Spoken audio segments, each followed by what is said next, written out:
Bonjour, on se retrouve pour une nouvelle vidéo. Je vais tenter de vous expliquer pourquoi vous ne perdez pas de poids en suivant un jeûne intermittent. Vous avez enfin franchi le cap et avez commencé un jeûne intermittent. Félicitations. Si vous êtes aujourd'hui déçu parce que le chiffre sur la balance ne bouge pas, alors je vous propose d'écouter ce qui suit. Je vais vous expliquer pourquoi vous ne perdez pas de poids et comment inverser la tendance.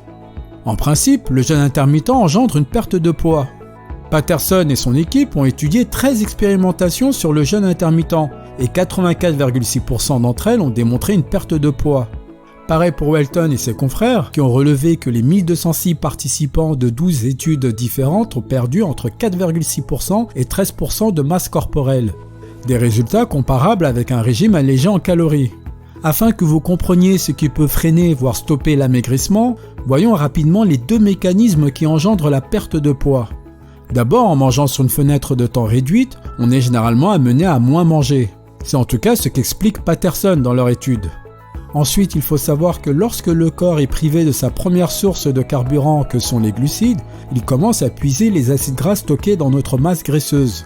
Ce phénomène qu'on appelle cétose apparaît au bout d'au moins 12 heures et est généralement à l'origine de la perte de poids lors d'un jeûne. 5 raisons pour lesquelles vous ne perdez pas de poids. Déprimé, démotivé, vous avez cherché à comprendre pourquoi vous ne maigrissez pas alors que vous avez commencé le régime la semaine dernière. Sachez d'abord que, en reprenant les données représentées par Welton, la vitesse de perte de poids est en moyenne de 0,55% du poids initial par semaine, ce qui peut représenter par exemple entre 0,5 et 1 kg par semaine. Alors prenez votre mal en patience, ça viendra. Sachant que les facteurs pouvant faire varier la perte de poids selon les personnes sont nombreux. Poids de départ, type de jeûne intermittent, type de nourriture consommée et quantité, etc. Inversement, si vous perdez plus d'1 kg par semaine, il faut considérer la quantité de nourriture consommée. Vous ne mangez certainement pas suffisamment. Deuxièmement, vous mangez trop. Peur d'avoir faim pendant les périodes de jeûne, vous surconsommez au cas où. Attention à cette manière d'envisager le jeûne. Une étude de STIS suggère que cette peur d'avoir faim a tendance à conduire les adolescents pratiquant le jeûne intermittent à développer des troubles de l'alimentation, type boulimie et d'hyperphagie incontrôlée. Sans aller jusque-là, commencez à vous intéresser à l'apport calorique de ce que vous mangez pendant les périodes de non-jeûne. Il se peut fort que vous mangez trop. Aussi, n'interprétez pas la fenêtre d'alimentation comme des heures de la journée où il faut manger tout le temps. Heureusement, comme l'ont montré Telch, en général on s'adapte naturellement à nos besoins. Ainsi, lorsque les sujets sont privés de nourriture pendant 6 heures, ils mangent plus au prochain repas que ceux privés pendant 1 heure. Néanmoins, la quantité de calories consommées au total en 24 heures dans les deux groupes n'est pas supérieure aux besoins, elle compense simplement la durée du jeûne. Rappelez-vous donc qu'en général, 2 bons repas peuvent suffire à fournir suffisamment de calories pour 24 heures.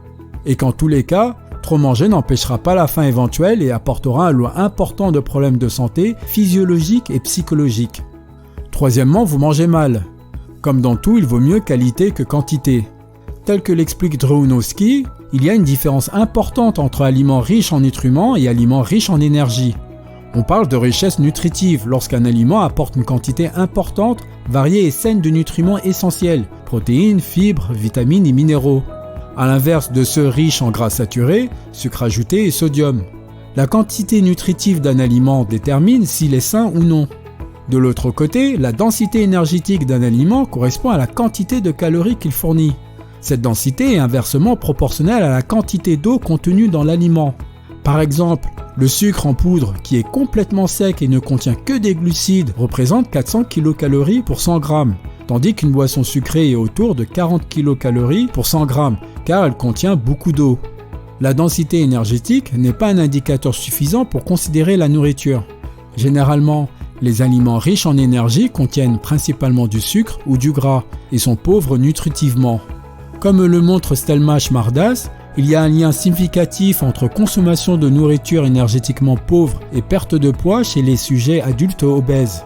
Alors même que les aliments, qu'ils soient riches ou pauvres en énergie, montrent des effets similaires en termes de satiété, niveau de faim et sensation d'être rassasié. Pensez à ce que vous mangez lorsque vous rompez le jeûne. S'il vous vient à l'esprit pizza surgelée, fast-food sur le pouce et biscuits en tout genre, c'est sûrement de là que vient votre absence de perte de poids, voire de gain. Rappelez-vous, ce n'est pas qu'une question de quantité ou d'énergie, mais surtout une question de qualité et de richesse nutritive des aliments. Quatrièmement, vous ne jeûnez pas assez longtemps. Loin de moi l'idée de vous pousser à battre des records de jeûne, ce serait très dangereux. Cela dit, un jeûne trop court n'est pas vraiment un jeûne.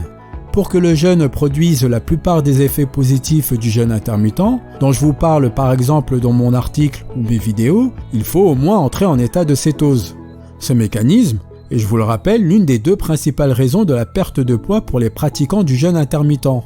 Ce changement métabolique expliqué par Anton intervient après 12 à 36 heures de jeûne.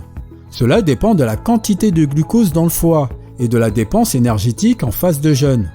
Alors réfléchissez à la manière dont vous jeûnez. Si votre fenêtre d'alimentation est plus longue que votre temps de jeûne sur 24 heures, clairement vous ne pratiquez pas de jeûne intermittent. Même le jeûne en 12-12 a des effets limités dus au temps de jeûne court.